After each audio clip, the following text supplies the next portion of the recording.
comment Tarantino a tourné Pulp Fiction. J'ai trouvé une feuille de service du troisième film du cinéaste et aujourd'hui, on va la décrypter ensemble.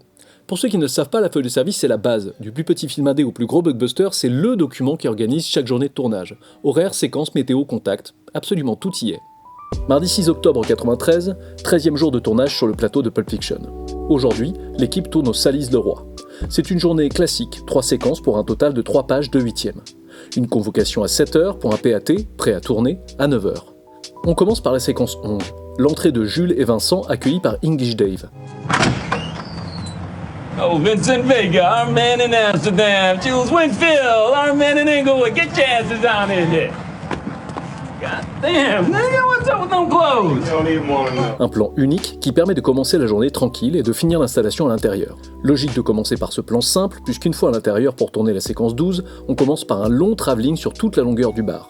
Ce genre de travelling dans des lieux réels, je veux dire pas en studio, demande pas mal de temps d'installation puisqu'il faut faire avec le mobilier et des lieux pas toujours aussi grands qu'on le souhaiterait.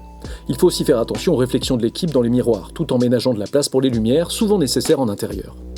L'heure du repas n'est pas spécifiée, mais je suis prêt à parier qu'ils ont prévu de tourner la 11 et la 12 le matin, avant la coupure repas, pour avoir toute l'après-midi pour tourner la 9, qui est la séquence la plus longue avec 2 pages de 8e. Because a year from now, when you're kicking it in the Caribbean, you're gonna say to yourself, Marcellus Wallace was right. Si on quitte le planning et qu'on regarde le dépouillement, il est là aussi très simple. On peut voir qu'il est prévu un pré-call d'une partie de l'équipe, un pré-rig et une pré-light à partir de 6h et des doublures lumière pour chacun des comédiens à partir de 7h30. On peut voir tous les accessoires nécessaires pour la journée, avec la mallette, raccord avec la séquence 2, l'enveloppe de cash pour la 9, et qu'il faut penser à avoir du café et un paquet de Red Apple pour la séquence 12.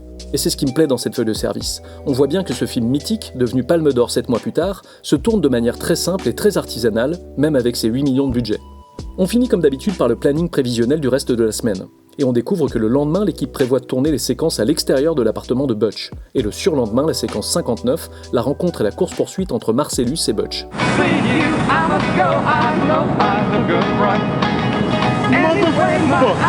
Dernier détail intéressant, il y a une erreur dans cette feuille. Et c'est là aussi un grand classique.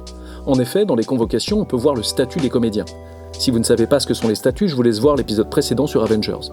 Et on voit qu'il s'agirait du seul jour de tournage de Ving Rhames, Marcellus, et de Paul Calderon, English Dave. Ce qui est impossible, puisque Marcellus tourne le surlendemain comme noté dans le prévisionnel, et qu'English Dave apparaît dans une autre séquence. Bref, une authentique erreur du second assistant. Abonne-toi pour découvrir d'autres feuilles de service et les secrets du travail d'assistant réalisateur. Pour la prochaine, on s'attaque à une légende avec Shining de Stanley Kubrick. A bientôt sur les plateaux.